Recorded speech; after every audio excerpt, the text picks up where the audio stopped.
So this is my intro to cmaps, the program that I use for all of our map navigation. This is how it starts out. If you see in the bottom right hand corner there's an icon, press it, will orientate to your location. As you see currently I am not on the map because it takes a little while to load up. And there I am. This dotted line you see is my recorded path from today. I'm in a ship, which is why everything is blue. The anchoring spot is not a viable location here, but it is marked by this red circle with a small anchor on it. You can see in the middle of the screen. I actually tried to go there. It's a gas dock, so don't always believe what you see on here. The orange part is of course the land, and the black line is supposed to represent the seawall.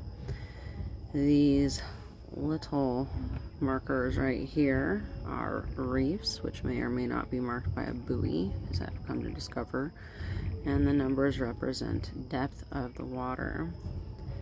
I'm not 100% sure what the letters on the board mean, but they're basic navigation tracking lines that you can see that pop up and disappear as you do different sizes on your map, zooming in and out. You can also see over here, this is Cleveland. There are a number of markers. The river marker is of course labeled Cuyahoga River. And then yellow is warning buoys.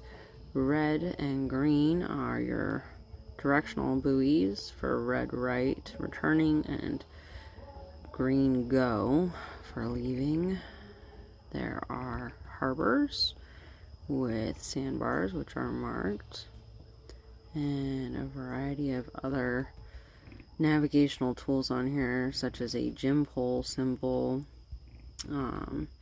These are some electric and cell tower symbols, I believe.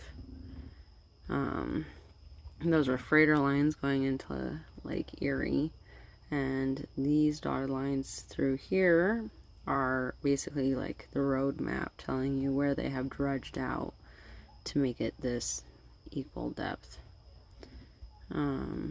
These symbols are marinas or yacht clubs, not always very specific on that, and these are lighthouses. So freighter stops are marked like this with the little triangle over the top of it. I believe all of the red marks are the red right returnings. You can see the compass directions for north. These are some of those yellow warning buoys I was mentioning. This one has a beacon light on it, whereas this one does not. So those are just some of the basics on how to read the actual map. If you would like to plan a trip, you hit the blue plan button and that pops up and down here.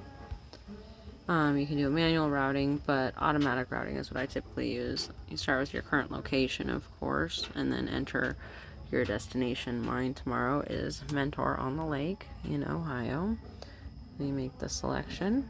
You can edit it by adding a waypoint on the bottom here. Save or navigate. You can navigate it and it will show you how far you have gone and your estimated time of arrival. It's not always the most accurate thing, but it's pretty decent when it comes to that part. On the top you can see the direction that I'm facing is in degrees. I rotate my phone back and forth, numbers adjust.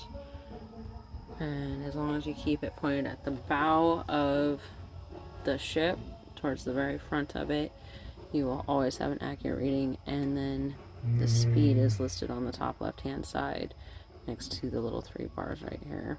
This is your drop down menu, which indicates your chart places previously tracked routes, tracks that you've made, which is the gray dots I was showing, and the surrounding traffic.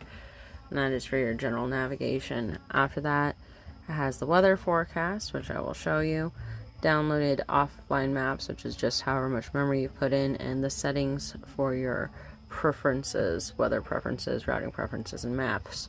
I have personally discovered that changing anything in the maps menu will basically just ruin any opportunity that you have to actually chart. So just leave mine basic. And then for my routing, I have my cruising speed. I'm a very small sailing boat, so 3 knots is kind of a lot for me. And then my depth is about 5 feet. If it's lower than that, I would really like it to red alert me. So I can come down here, like I said, pretty much changing any of these adjustments except for these units of measurement will just ruin your whole navigation process. So I really just leave it as blank as possible. That's pretty much what I've learned so far in this. Oh, I was going to do the weather forecasting for you. So this is our current weather. It is 72 degrees outside. The wind is blowing at 15.3 knots, 34% on the waxing moon, and there's 0 precipitation. Tomorrow's forecast, you can see here, followed by the next day, and then half of the following. So it kind of gives you a little bit of an idea of how fast the weather is going to change, what direction the wind is coming from, what speed, what the average temperature is. But it only does it by 4-hour averages, so not necessarily the most accurate on the wind forecast, but it is a really good estimation. It also tells you the tides, which since I'm currently in a Great Lake, it is by days of the week instead of hours of the day. And then there's wave height, which we'll show here. This is current at 2 feet, and then about every 15 seconds. I personally have found this to be wrong. Actually being out on the water, whenever it estimates 1.5 feet, they're usually closer to 3 feet, and 2 feet is usually closer to 4 or 6, so do take it with a grain of salt. It does show you also the direction that the waves will be traveling, which you can compare to the overview on the wind forecast by just clicking back and forth between the two, and they will not usually coincide, but give you a really good idea of where you're trying to go and how quickly. So that, along with the tide, which changes the depth of the water in the lakes, gives you a general estimation of what tomorrow is going to be like. So that is my real quick rundown on how to use this program. As you can see, I'm facing exactly due west right now.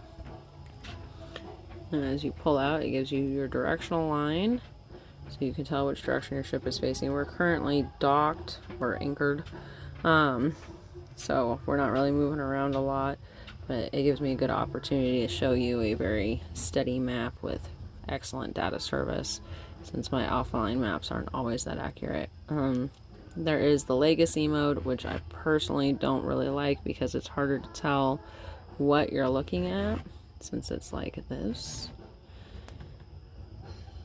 If you're out in a very bright day or wearing sunglasses, both of which are pretty typical on the water, it's very difficult to tell the difference between the land and the water whenever everything is the same freaking color. So typically leave it like this, and it has the exact same information on it. As you can see, it's just slightly different coloration. There's also the dark mode, which I don't like because it burns my battery up too quickly.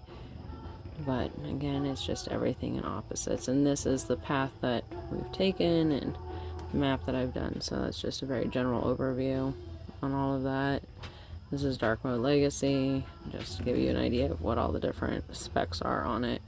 And I really just leave it in the default and in the light option, because in the middle of the day when you're trying to see something, it's rather difficult if you can't.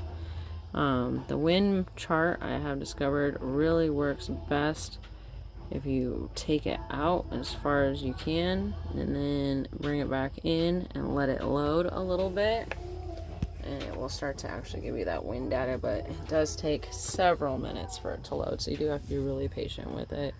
Down here at the bottom, you can scroll back and forth through it, and it's supposed to play for you kind of like a video. You can do today, this is current, you can't really go in the past, so from today forward you can play it out as quickly or as slowly as you would like to. But it is very important that you give it enough time to load. As you can tell, it hasn't even popped up on mine really yet. But